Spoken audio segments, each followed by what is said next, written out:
the President may by a notification declare that the article shall cease to be operative. Yes. Right? Now, the only safeguard is that before the President does so, the recommendation of the Constituent Assembly of the state has to be taken. Yes.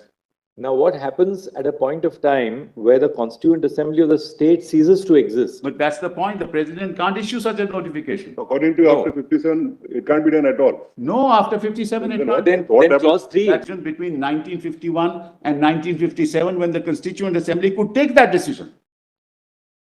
Could take that decision, which was left to the people of Kashmir. The Constitution. Yes. It says, notwithstanding anything in this Constitution, the provisions of Article 238 shall not apply in relation to the state of Jammu and Kashmir. Now, 238 means Part A, Part B, Part C, Part D states.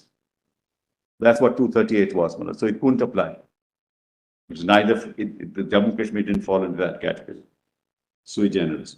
The power of Parliament to make laws for the said state shall be limited to those matters in the Union list and the concurrent list, which in consultation with the government of the state are declared by the President to correspond to matters specified in the instrument of accession, governing the accession of the state to the Dominion of India, as the matters with respect to which the Dominion legislature may make laws for that state. And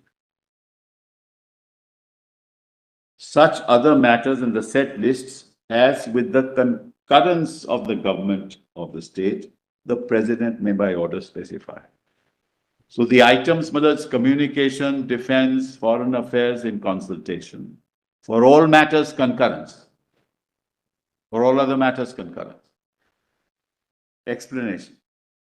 For the purposes of this article, the government of the state means the person for the time being recognized by the President as the Maharaja of Jammu and Kashmir, being acted on the advice of the Council of Ministers for the time being in office under the Maharaja's proclamation, dated 5th day of March 1948.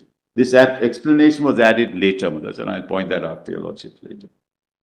It was amended later, this particular explanation. The provisions of Article 1 of this article shall apply in relation to that state.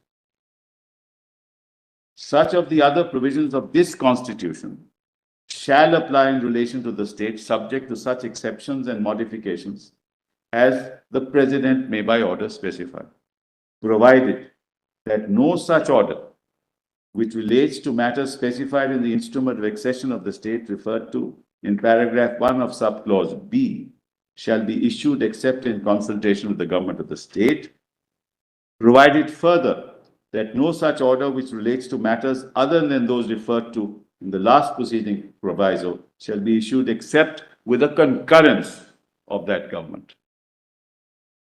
If the concurrence of the government of the state referred to in paragraph 2 of subclause B of clause 1, or in second proviso to subclause D of that clause be given before the Constituent Assembly for the purposes of framing the Constitution of the state is convened, it shall be placed before such assembly for just decision as may be taken thereon. Notwithstanding anything in the foregoing provisions of this article, the President may by public notification declare that this article shall cease to be operative or shall be operative only with such exceptions and modifications and from such date as he may specify, provided that the recommendations of the Legislative Assembly of the state shall be necessary before the President issues a notification. Constituent Assembly. This now is replaced by the Legislative Assembly. The Constituent Assembly. So you had to have a recommendation of the Constituent Assembly before you could efface 370. That's what the Constitution makers themselves thought in 1950. And that operated till 6th of August. How could it change? But how long would the tenure of the Constituent Assembly of the state be? 7 years. Sorry? 6 years, 51 to 57. So therefore, with the end of the 7 years, the very institution of the Constituent Assembly of the state lapses, then there's no Constituent Absolutely Assembly right. left. Absolutely. But then what happens with the But this is proviso? point, Malad. This is. But then what happens with the proviso then? This is exactly the point, Malad. This is exactly the point. Malad, the in between 51 and 57, the Constituent Assembly could take that decision. But thereafter, Malad, there's no question because they formed the. Malad, take the Constitution. what happens after the Constituent Assembly has come to an end? Because no Constituent Assembly can have an indefinite life. That's precisely the point, Malad. That is my point. The Constituent Assembly in India, when it drafted the Constitution, can't have a life after the Constitution is framed. No, but equally, the proviso to clause 3 refers to the recommendation of the Constituent Assembly of the state. Yes.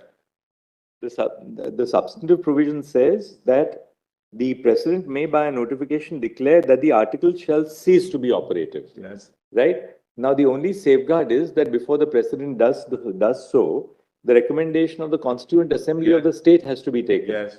Now, what happens at a point of time where the Constituent Assembly of the state ceases to exist? But that's the point. The president can't issue such a notification. According to you, after 57, it can't be done at all. No, after 57, it can't. Then clause 3, That's what exactly. that's What why happens it was to the temporary used in the that is article? why the temporary provision. No, but there's a because simple, Manoj, this one more fundamental issue, which is that notwithstanding the fact that the proviso ceases to operate, clause 3, the substantive part, continues to hold the field. No, it is dependent on the proviso. No. With respect, no, Manoj. With respect, any proviso. If the Manoj, proviso, I mean, there are ways in which you can construe a proviso, but if the proviso ceases to operate by virtue of the fact that the tenure of the Constituent Assembly of the state has ceased to exist, surely the substantive part of 3 still continues to remain. Kindly see the scheme of 370, Manoj, with the greatest respect. Kindly see the scheme of 370. On the 4 items, Manoj, that is defense, communications, external affairs and ancillary matters, Manoj, the consultation of the state is necessary under 370. For all other matters, the concurrence of the state is necessary.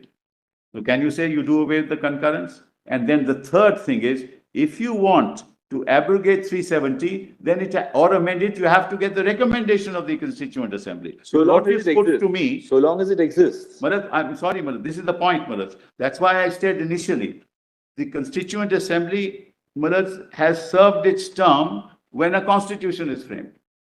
So in which case, then what happens is if your construction is right, 370, which is essentially a transitional provision, assumes the character of a permanent position. No, it is a transition. By virtue of the fact that there is no Constituent Assembly of the state after 1957. Absolutely. It's a transitional provision between 1951 and 1957 when the Constituent Assembly could take that decision.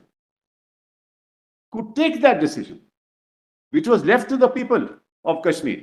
So according to you, after 57, Article 3 has become redundant. Whereas Constituent Assembly, even in the context of Constitution of India, is redundant.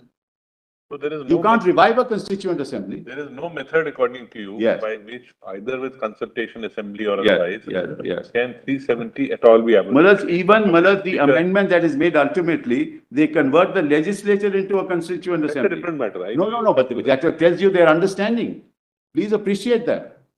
It's their understanding of the Constitution.